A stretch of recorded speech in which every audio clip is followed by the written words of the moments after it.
Good evening, this is BelGeode, and we are back with some more Explain 11.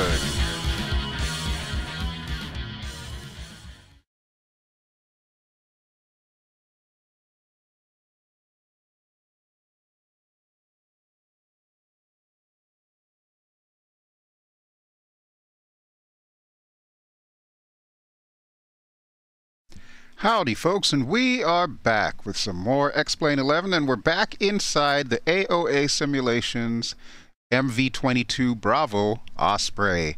Why am I using the Osprey for this one? Because they have updated it. As a matter of fact, just between you and I, the devs have not stopped working on this thing. We're already up to version 1.2, and in my inbox currently is 1.3 to beta test. I haven't even gotten a chance to download it yet.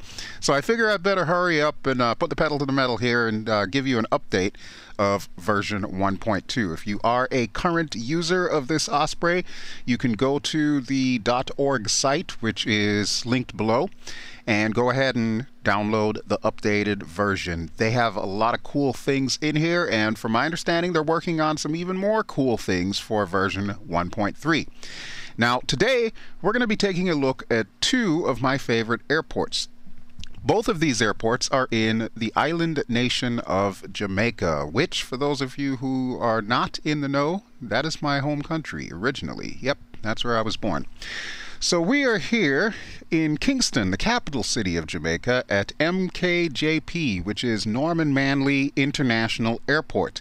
This airport is presented to us by Runway 26.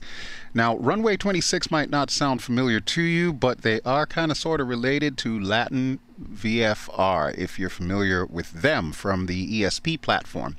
We're going to be traveling from Kingston here to the other side of the island, to Montego Bay. Now, the airport that is being presented for Montego Bay is by Skyline Simulations. Now, again, Skyline might not be a name that sounds familiar to you, but if you recall my episode in Key West, or actually multiple episodes in Key West, I showed off the entire island of Key West along with Key West International Airport. That was by Icarus Simulations. Well, Icarus and Skyline are exactly the same thing. So we're going to be seeing two really awesome airports from veterans of LatinVFR, and it is going to be one awesome flight as we check out everything that's new with the Osprey. And then, as if that weren't enough, the other thing that I want to show you, especially for you VR users, I've got a nifty little tool that was pointed out to me on our Facebook group, which is VR Aviators, if you're interested in join. This little tool called Avitab does what we've always thought was impossible. It allows you to bring PDFs into Explain 11. So all your checklists, your approach charts, the whole 9 yards, you can now have them in Explain 11. And it's pretty freaking awesome. So I'm going to be showing you all of that. But before we get to that, let's take a few minutes here and kind of walk around Kingston, or Norman Manley International, and see just how well Runway 26 stacks up here in Explain 11.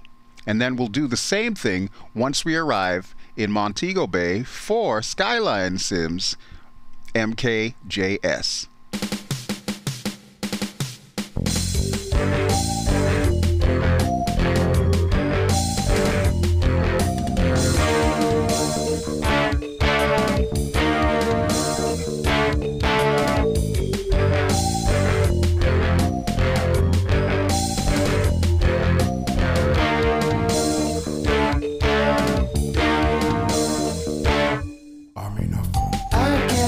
Living my life.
right, so that's pretty cool, isn't it? So yeah, this is Norman Manley International Airport by Runway 26. Now it's getting kind of late in the evening here, so we're probably going to want to head out to Montego Bay before too long. So let's grab ye old touch controller here and we'll get everything started up really quick. Starting with the battery, we'll push the button here, get our avionics on. Okay, alright, so we're on the main avionics screen here, and a number of things have changed slightly, including some of the colors for everything. You can see it tells us we now need to start engine number 1, which we'll do momentarily. It also tells us that the steps and the ramp are down, and we can now set the ramp to 2 different positions, so it can be on the ground or it can be flat, you know, like horizontal, or of course it can be up. I have our tilt set to manual and our trim and flaps to auto, and I remove the load, which by default starts you out with 7,000 pounds. And we've got plenty of fuel, which you will notice on the right hand side there, and it tells you your gross weight. Okay, now the other thing that they've changed on this, the camera that normally appears here now has a little button so that you can push the button and turn it on. So pretty neat, huh? I love this little camera. This is like one of the best features. I'm still waiting for a way for it to switch from that MFD over to this MFD, but that's not currently available just yet. We also now have caution and warning lights, so if we need to, we can actually just click on ye old caution light there, and that'll turn it off. And then on this navigation display, or MFD if you prefer, we do have waypoints that we can add to this, and it automatically scales the zoom out. By default, it sets itself to 1 when you're parked, but once we take off and start transitioning to forward flight, it will increase the range, and then we can manually set the range as far out as we need to be. We also have the capability to show weather. Even though I'm activating it, as you can see, there's not much weather going on here in Kingston today. There's a few cumulus clouds, but that's about it. And that is default weather, by the way. I'm not running like SkyMax or XEnviro or anything. In addition to which, the nav screens can now be changed. So we've got a 360 view there, we've got an approach view there, we've got a VOR view there, and then map, which is the default nav screen for you. So we'll just cycle through that real quick here. There we go. Okay, and then on to the PFD, the primary flight display. Some of the colors of everything have changed. One of the more notable changes that have been added to this, you see where it tells your nacelle position from 90 all the way back to about 97 is now in red, and then there are other colors for the more forward positions. In addition to which, the brake, if you recall, when I last showed you this thing, the brake was activated by moving your stick. If you push your stick forward, it turns the brakes on. If you push your stick back or pull it back, it turns it off. I asked them to see if they could remove that, because I understand why they did it. It was in the F-35. It was one of the features for the F-35, but it doesn't seem to really fit here. Luckily, they agreed with me and removed it, so that is perfect. So now I have like my actual Cytec control that I can use for my brakes. And then we've got the usual features here, the HMD, R2C, and DAS. I will remind you, VR users, those 3 features do not work in VR. That is not a limitation of this product.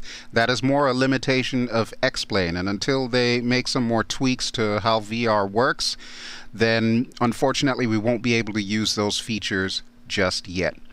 But with that having been said, everything else works. So let's go ahead and get started up here. And I'm going to turn our fuel on. Let's see, it's telling us we need to start engine 1, so I'm actually going to switch screens here to our iCast screen, so that way I can monitor the engines as they're coming up. Before I do that, though, I probably should turn some lights on. You'll recall that I can flip any of these switches to turn the lights on. You can also do that here. So we'll turn the nav lights on, we'll turn the beacon lights on, we'll even turn the tail lights on. We'll leave the landing lights off for a few seconds here until after our startup. Okay, so engine 1, let's get you up and running, shall we? As usual, you have to hold it down for a little bit until the lever is thrown all the way. There we go. And now we can start engine number 2.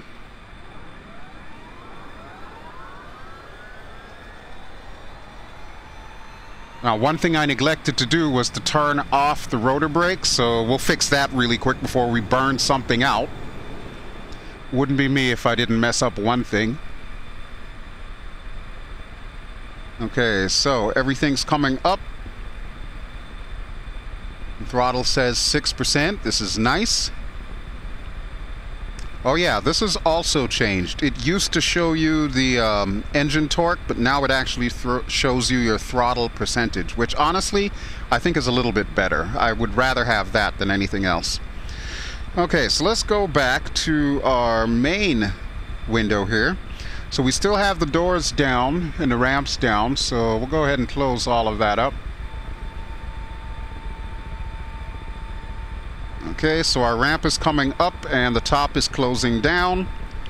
Steps are still down, so we'll open that up, or we'll close that up, I should say. And then we'll get our top half of the door in. There we go. We're good to go. We'll make a quick check outside and then we'll taxi out to the runway.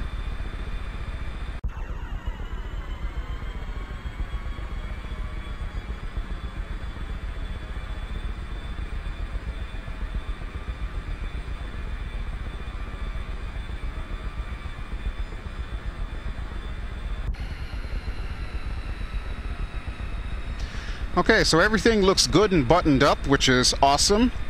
Just the way I like it.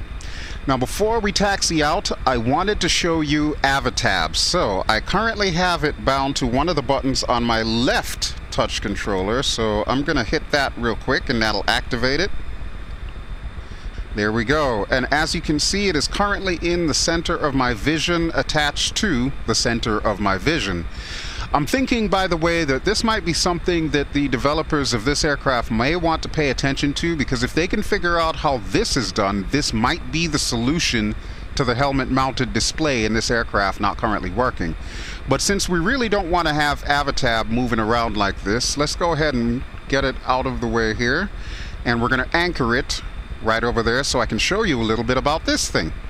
So yeah, this is a really neat little freeware thing. The link, of course, is going to be down below, but here's all the various things that it shows you. First off, it can tell you your FPS, which you'll notice mine is a little low because I'm currently also recording using OBS, which has a tendency of stealing my frames per second.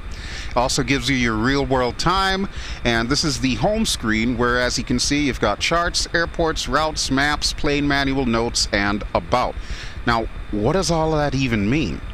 Well, let's start with the plane manual. Let's say you have an aircraft that you need to use a checklist. Well, if you click on plane manual, it automatically goes to the folder where your aircraft is. And of course, assuming that the developer of said aircraft has included some kind of documentation, you would navigate to your documents folder and click on the PDF, and voila! Look at that, folks. We are now in the PDF for this aircraft. So what can we do in here? We can zoom it out, make it a little bit smaller. We can also turn the page, so you can see we're on page 2 here. And I don't even know what page the checklist would be on, but needless to say, you can see everything you ever need to see while inside of the VR headset. So gone are the days of having to lift up your Rift or your Vive and looking over at your second monitor, if you have one, just so you can see what's going on the PDF. It's all in here now. That is the beauty of Avitab. Now, you may notice the screen looks massive. You can change the size of the screen. All you have to do is put your little touch controller to either the right or the top or the bottom and just slide it in and out, just like that. Now, I'm probably going to make mine a little bit smaller. And let me see. I don't know if I can hit the bottom because my desk is in the way, so I might need to slide this up a little bit. Alright, there it is. Okay. So yeah, you could really make it tiny and then just kind of blow up the text by zooming in. Whatever suits your fancy, however you want to have it set up, you can do it. The only thing you cannot do is you can't make it like a vertical view instead of a horizontal view, but hopefully the developer for Avitab will be changing that at some point in time so that you'll at least have that option. Now, let's take a look at some of the other stuff now that we've seen the PDFs that you can have in here. So we'll go back to home. And I currently have the charts for this airport. So let's open up charts. And again, you'll see a whole bunch of different PDFs. We are currently at MKJP. So let me see, which one of these is the one that I am looking for? These are all like various approaches that I've downloaded from Skyvector as well as other sites that contain approaches to this airport as well as Montego Bay. Let's take a look at the map of Jamaica from Skyvector really quick here. Okay, so this is just a screenshot that I made of Skyvector that I turned into a PDF to show us our route from Kingston to Montego Bay. So just like before, if we want to, we can zoom in a little bit, and it does retain whatever quality you have set in the original document. So that way you can just zoom in and check it out. And everything is crystal clear here in VR. But let's say that we want to take a look at, I don't know, one of the approach charts. So here we go. This is one of the approach charts. Now you will notice that this approach chart is sideways. We can rotate it too. Look at that. So what is this? This is the ELSR 3 arrival into Kingston, Norman Manley. So there you go. Everything you need is at your fingertips. You can keep this handy for when you're trying to do those precision approaches into your given airport. All right, so that's the charts. This little tab here, airports, this will provide you with all the information about the airports that you're at right now. Now, you may notice that our barometer is currently set to 29.90. I don't think that's accurate because it's also telling me we're about 45 feet over sea level. Yeah, that seems a little too high. So I think our weather is wrong. So let's see if we can punch in Mike, Kilo, Juliet, Papa. Actually, hold on. I think I missed the kilo here. Kilo, Juliet, Papa. All right, and we're going to hit the little check mark here. Norman Manley International, that's what we're looking for. So we'll click on Next. Okay, and there we go. These are all the frequencies that we need. These are information on the runway, and it even tells you the current METAR. So that's your weather brief right there. So as you can see, it's 120 degrees at 11 knots. So that means we're probably going to need to take off in that direction. And more importantly, it'll give us the ATIS frequency, 127.70. So let's see if we can change that real quick here. Right now it's 127.9.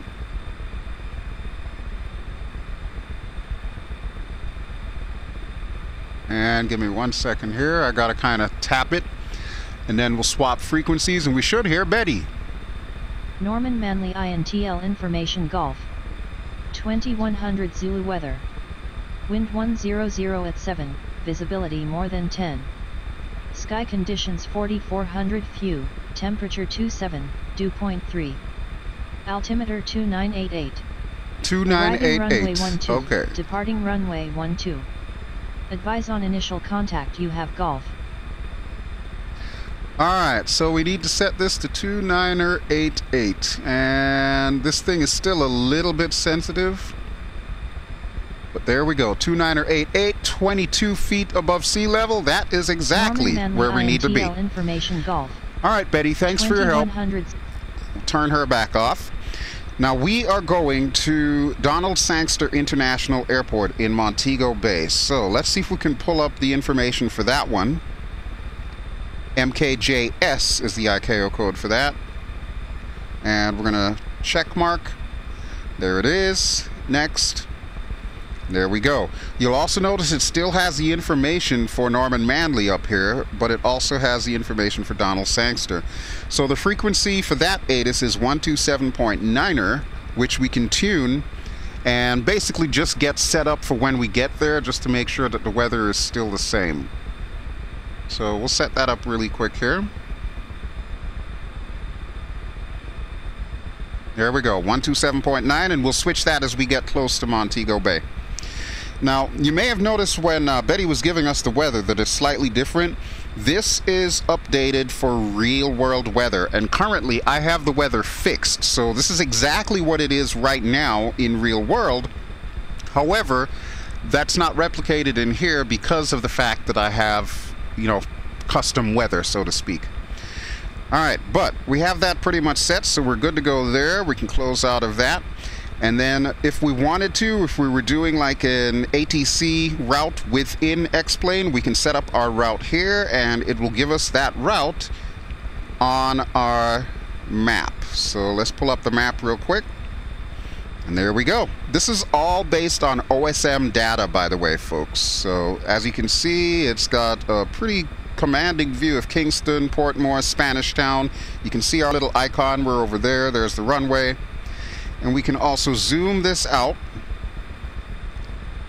So there we have a good view of Jamaica and our destination right there. So really, we don't even need to use this little guy anymore. Considering it doesn't do much, I'm not going to miss it too much. Alright, so now that we've got that set up, I think what I'll do is I'm going to put this out of the way there. We'll come back to it at a later time here. But for now, we know our runway and we can get going. So I'm going to hang my little Oculus Touch controller here. We'll come off the brakes. Give it a little bit of throttle. And even though our nacelles are at 90, if I push the stick forward, it will start us slowly moving, which is the idea behind my wanting them to remove the brakes from the stick. So now we can taxi nice and leisurely over to our runway.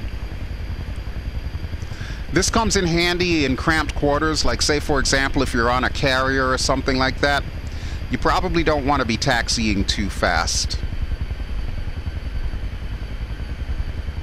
Now you can also taxi the more conventional way with the Osprey, which would be to tilt your nacelles forward just a touch. So right now I've got them set to about 87. I'm actually going to pull them forward to about 85.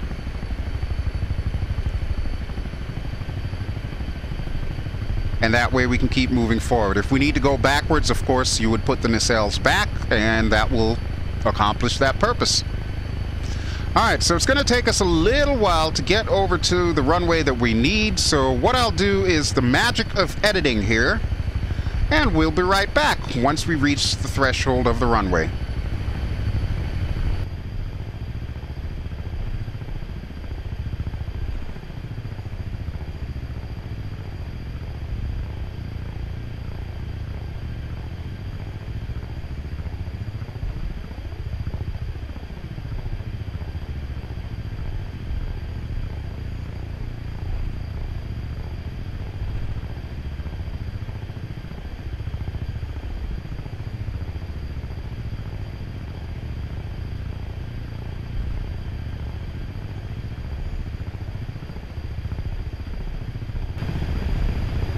Okay, so we're just about here at the threshold of the runway. You can see that they've even got grass here, which I think looks really cool. It doesn't hit your FPS either. It actually works really nicely, especially considering the fact that the rest of Jamaica that I have is all ortho for XP with W2 XP for the buildings. So yeah, pretty cool stuff. Alright, I'm going to slow us down a little bit here since we're getting ready to make our turn.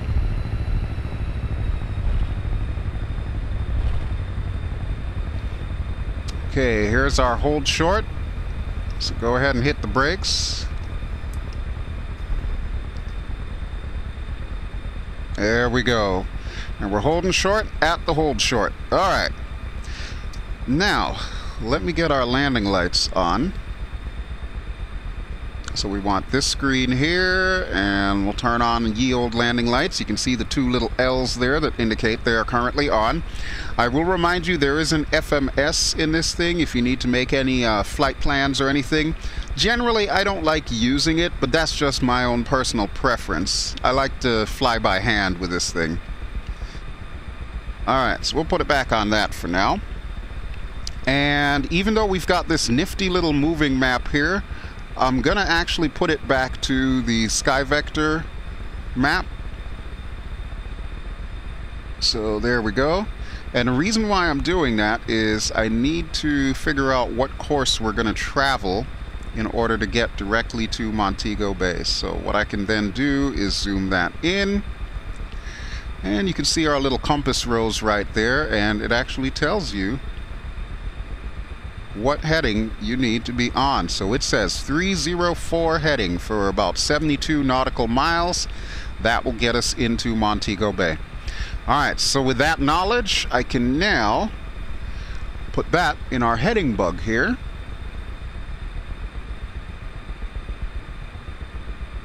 There we go, 300. We'll give it a couple of taps here. 304. Okay, so that'll show up on our ND, our navigational display here. So all we need to do is just basically follow that line. Now, I should also add that the autopilot is still not quite working properly, so more than likely I'm not going to use it. What I'll do instead is I'll try to keep the aircraft trim, and that should keep us on course here. So we're probably going to go up to an altitude of about 6,000 feet. And I think that should be just fine. That should get us right over these clouds. Not that there's very many to worry about. There's no traffic coming in. There's no traffic going out. So I would say we are cleared to go. Come off the brakes. And we'll push forward.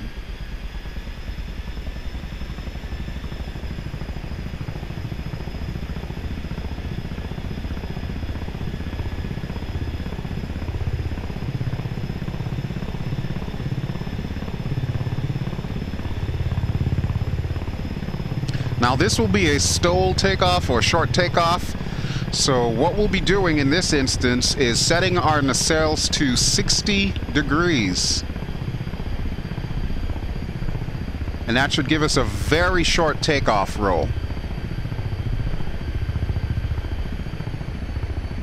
Alright, so we'll get her lined up here.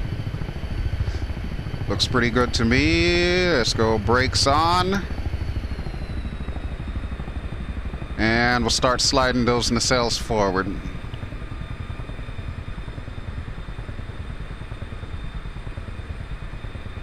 $59 will do. Okay, so confirm. That one looks good. That one also looks good. Everything's buttoned up. Lights are all on. We are good to go. Brakes down. Throttles up. And brakes off.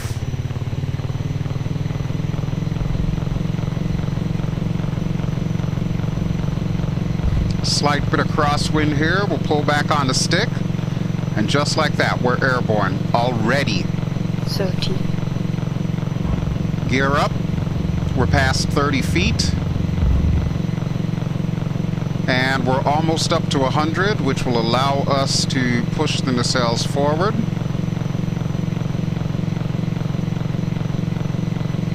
As soon as we get past 500, I'll have the nacelles down to 0. And there we go. Easy as pie. I know a lot of people have been having difficulty flying this thing. You just need to practice it a little more. That's all I can really say. It is so worth it once you get it. Okay, and we're still on runway heading. We're just over 1,000, so we're going to make our right-hand turn now.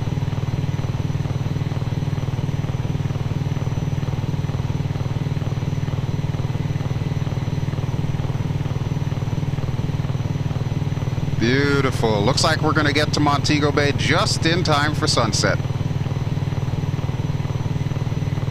I'm going to shallow up our angle of attack here, so that way we'll get a little bit more airspeed.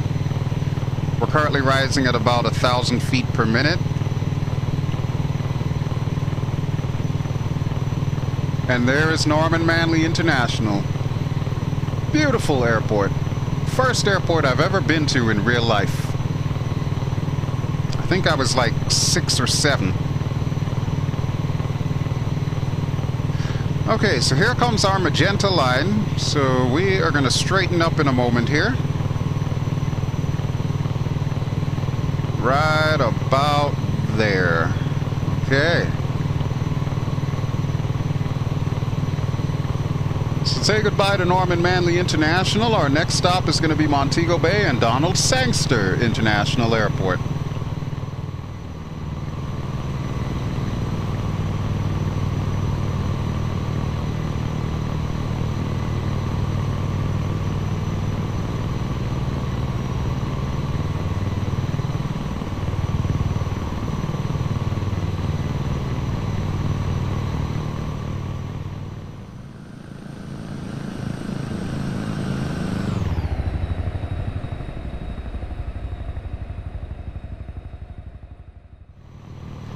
Okay, so we overshot our altitude here, but that's okay. I would rather be above the cloud layer because, let's face it, clouds in VR still a little bit iffy.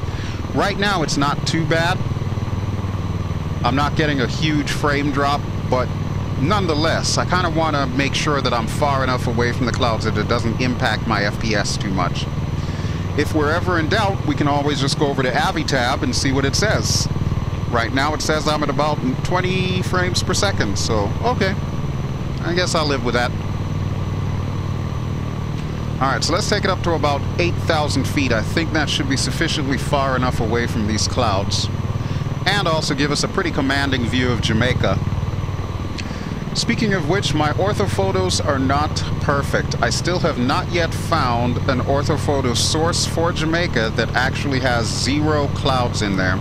I'm thinking what I'll end up having to do is probably do a little bit of Photoshop action on some of the areas where there are clouds by checking multiple sources and seeing if I can find the same area only without clouds to kind of splice in, as it were.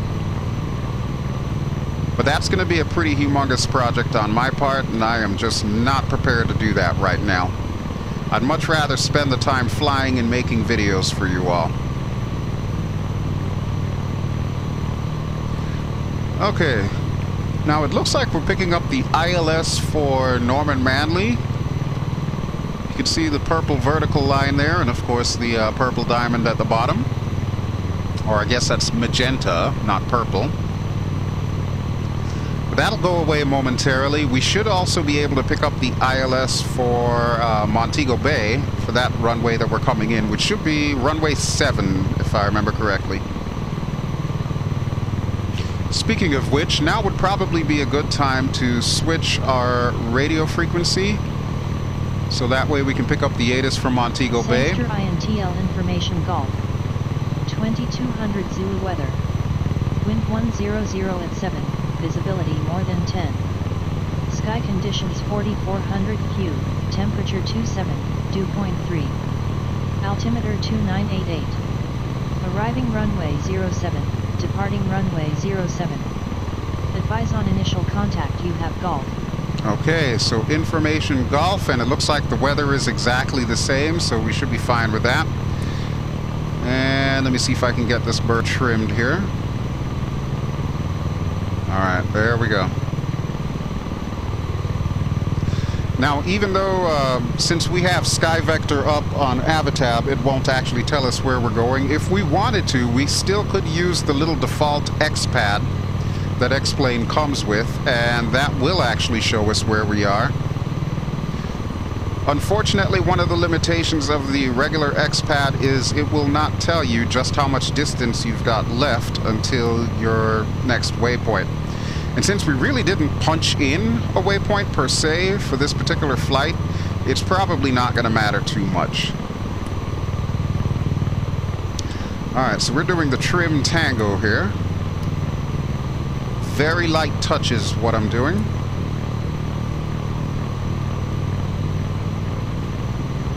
Alright, there we go. Hopefully that should set us up right.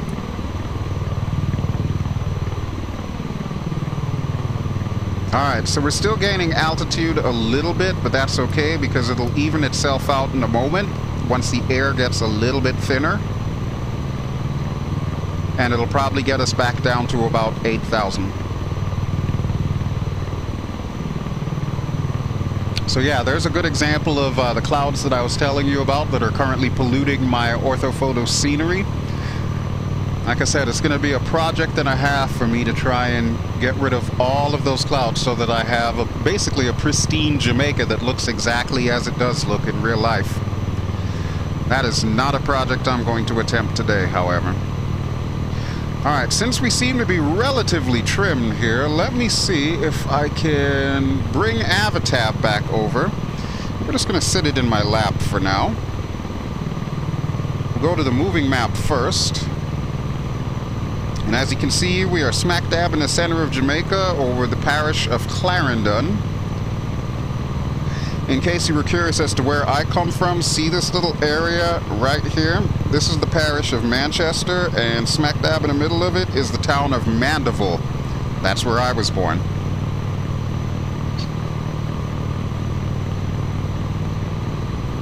Alright, let me zoom this out a little bit here. There we go. So there we have Montego Bay. And we are way off course. But that's okay, because I would rather follow the coastline in. So I don't think we'll have any problems navigating there. But yeah, as you can see, it is really handy. And at no point in time do I have to remove my, what do you call it, the Oculus Rift from my head. So I can still keep the headset on and do pretty much everything that I want to do inside the sim. It's just perfect. It's just absolutely perfect. This thing is a godsend. I cannot thank the developers enough for coming up with this little thing.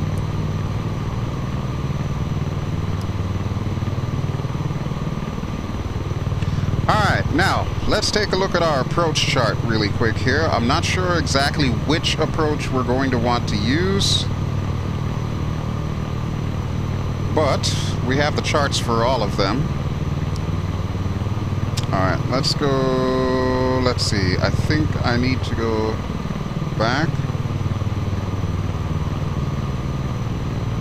Okay, what do we have here? Is this the Lennar approach? I believe it is. So VOR DME approach, actually. Got to make sure you aviate first, so every now and then I've got to check in on that. Alright, let me zoom this out. Okay, so we have Lennar Waypoint and then heading 070 directly into the airport. So now that I have that information, I can probably set our heading bug. Let's go this way with it.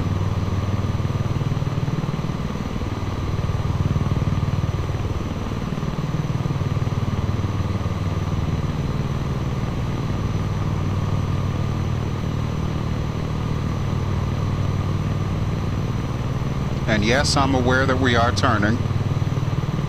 I'll fix that momentarily. Okay, there we go. Alright, so we got the north coast of Jamaica here. Looking pretty sweet. And I want to say that should be Montego Bay already coming up. So we're almost there, folks. We are almost there. Alright, let's trim her back to the right a little. And we'll trim her down. And eventually we'll start losing airspeed and coming down here. Okay, so it tells me that we need to be about 3,000 feet by the time we hit Lennar. And I do believe we may be able to find Lennar on this navigation display right here, because of course all the waypoints are shown.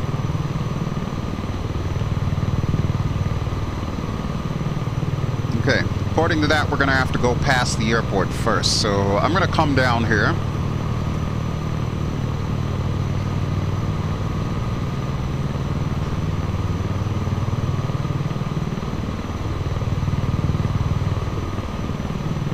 And we're going to set up like kind of a downwind leg here.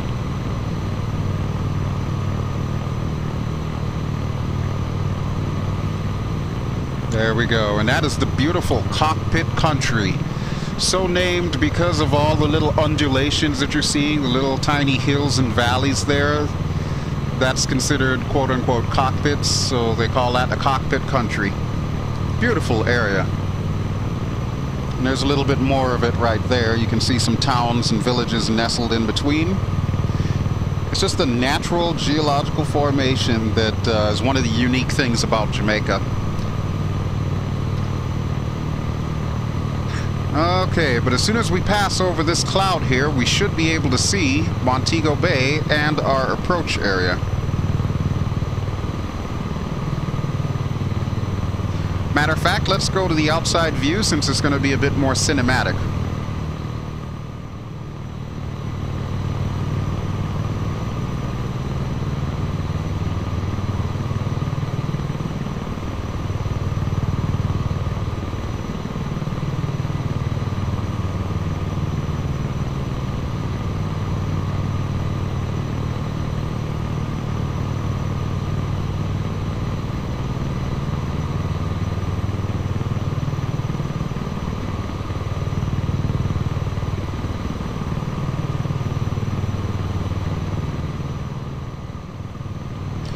Alrighty folks, so directly ahead and to the right you can see Donald Sangster International Airport. Now this one, like I said before, is by Skyline Simulations, formerly known as Icarus Simus. And we are going to be checking that out as our final destination for today. But before we can do that, we need to find our waypoints, so that way we can come down.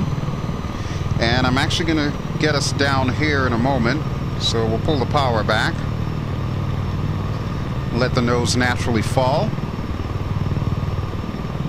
Now the big difference between what we saw in Kingston versus what we get here in Montego Bay is this developer has also chosen to add some of the iconic structures around the city of Montego Bay. For example, the very popular Sandals Resort on the far side of the airport is modeled, in addition to some of the other hotels and buildings in the city itself of Montego Bay. Now, I couldn't actually point them all out to you because, to be honest with you, they're kind of mixed in with my W2XP buildings, so it's really seamless. I can't tell which one is which, to be honest with you. But suffice to say, when you add all of those buildings in there, plus the trees and, of course, the gorgeous airport that he created, it really makes this whole area shine. And especially as somebody who is very familiar with this area, yeah, this is what I love to see. This is why I keep coming back to Jamaica, at least virtually. I figure if I can't get there in real life right now, because who has time for vacations, might as well do it virtually. Okay, so we still have a little ways to go. We're about 4,800. And this may not be exactly the specs as far as following our flight path, but pretty much you can see the little procession of waypoints there. We just need to find the right one. I'm not 100% certain, but I think I may already have the ILS programmed in. But we can check that because we have Avitab. So let's go back to airports. And let me see, is it on here? You know what, I don't think it's on this particular one. I think we need to go back to one of our charts here. Nope, wrong thing. Charts. Let's see, I want...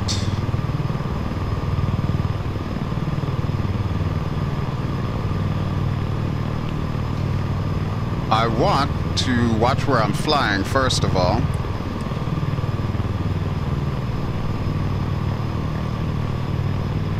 All right.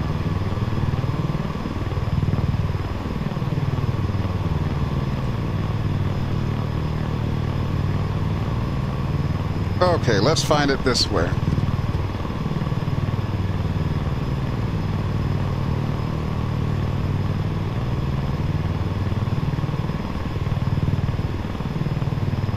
There it is, MKJS ILS 7. That's what we're looking for. Alright, so we'll zoom that out. And then I'll concentrate on my actual flying here.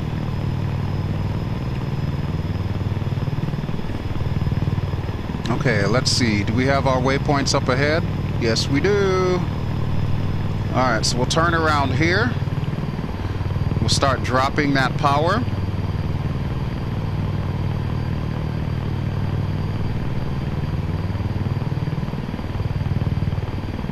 I do hope at some point in time they are able to get the autopilot completely working on this, but I understand the limitations that they currently have with that.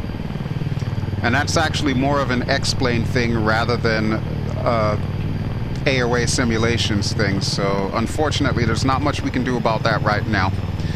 Alright, but our speed's looking good, so let's get our gear down and we'll get our nacelles up.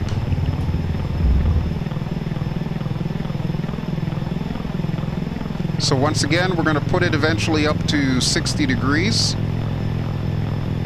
58 should be fine.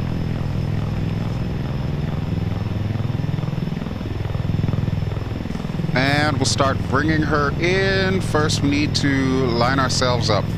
Now, I was trying to check to see what our frequency was for this runway.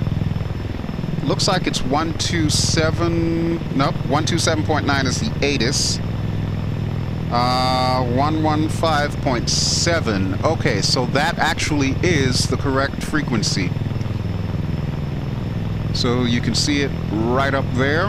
115.7. It's already plugged in, and we've already got the ILS showing up here. We are way to the left, so we need to swing out a bit right.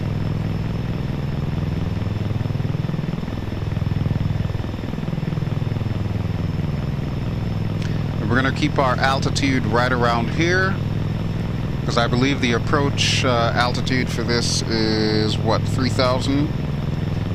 Yeah, we're already kind of low.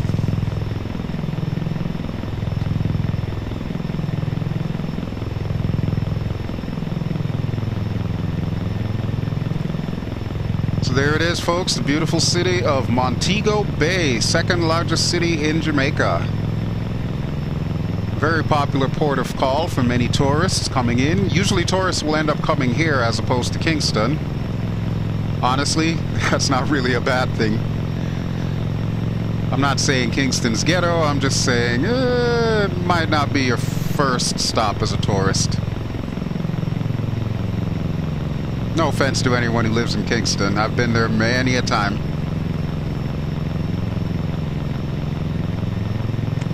Okay, ILS should be picking up. I did get that right? It's 115.7. Yep, that's supposed to be it. Okay, but it does appear that we are on glide slope, so let's just confirm that our gear's down. I see 3 green lights at the bottom there, so yep, we're good to go there. And of course, knowing me, I'll have to check the outside. And yes, it does look like we are a little to the left, so I'm going to side slip to the right here.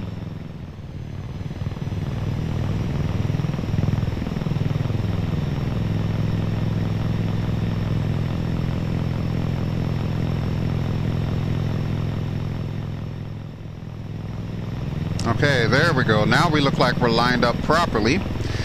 Alright, so I don't think we will need Avitab anymore tonight, so what I'll do is actually get rid of it. So we'll hit my little shortcut button, and there it goes. Bye-bye Avitab, thank you for the help. And we are on final, so let's start bringing her down.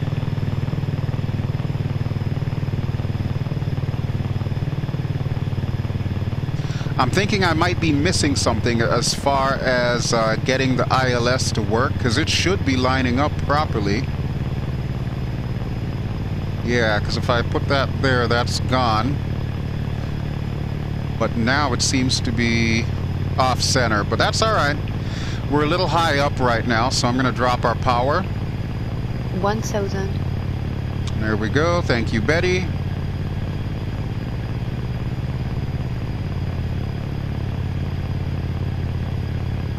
Coming in conventionally tonight instead of doing a VTOL landing. We do have quite a bit of gas, so I'm sure we'll be fine. Good thing I have it on this screen though, because I also need my landing lights on, so there we go. Alrighty folks, strap in. We are almost to our destination. And there you can see a better view. Beautiful, beautiful. 500. So there are call-outs for 1,530 feet. Those are significant because the 500 is where your gear will automatically come up if you are in full auto mode. The 1,000 is when your nacelles should automatically go to the forward position, provided you have enough airspeed. And the 30 is to remind you whenever you're carrying the Humvee that the Humvee hits the ground at 30 feet. All right, let's give it a little bit of power here so that way we're not below glide slope.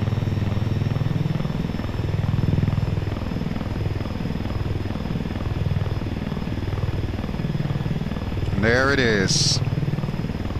As we come into Montego Bay, I should remind you, one of the things that I do with my airports is I actually remove a lot of the commercial parking spots and replace them with static AI. So that's why you're seeing this airport having so many airliners.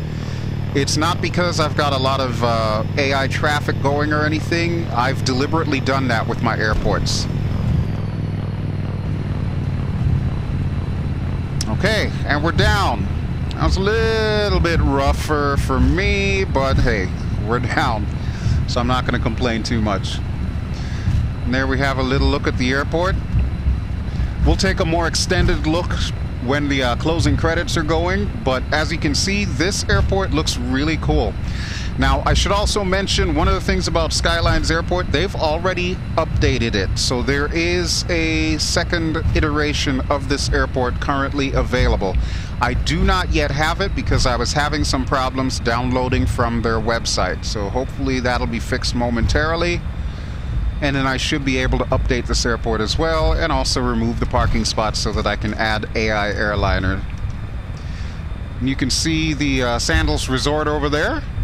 Beautifully modeled. And we're going to see if we can cut this corner sharp enough here. This is going to be our parking spot off to this side of the airport, because I also added a helipad over there that does not exist in the real airport. I just felt that this airport really needed a helipad, so I had to add one. Alright, so now that we're stopped, let's get our nacelles back up. And we'll taxi the way that I like to taxi, with the nacelles at 90 and push the stick forward. Let's make sure our brakes are off too.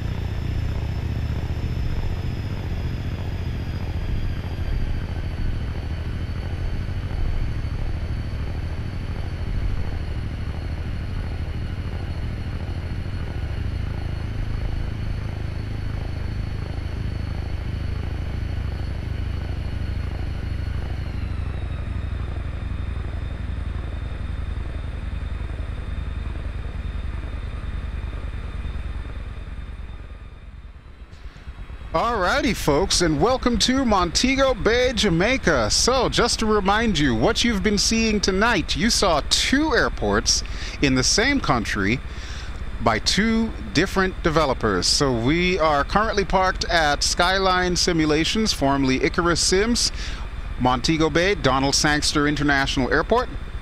And we took off from Runway 26's version of Norman Manley International Airport in the capital city of Kingston.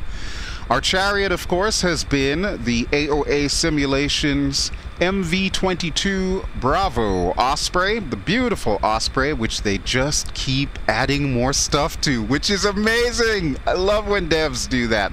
So thank you so much, boys, for constantly giving me updates on this thing. This is amazing. I love this aircraft. This will probably be the last time that we see it for a little while, until some more updates come that are noteworthy enough for me to mention on a video. But I think we're going to switch it around and fly some different aircraft for the next couple of videos here. Alright, but that is everything that I've got for you tonight, folks. So thank you as always for flying with me. I am BelGeode. We have been flying in X-Plane 11.20.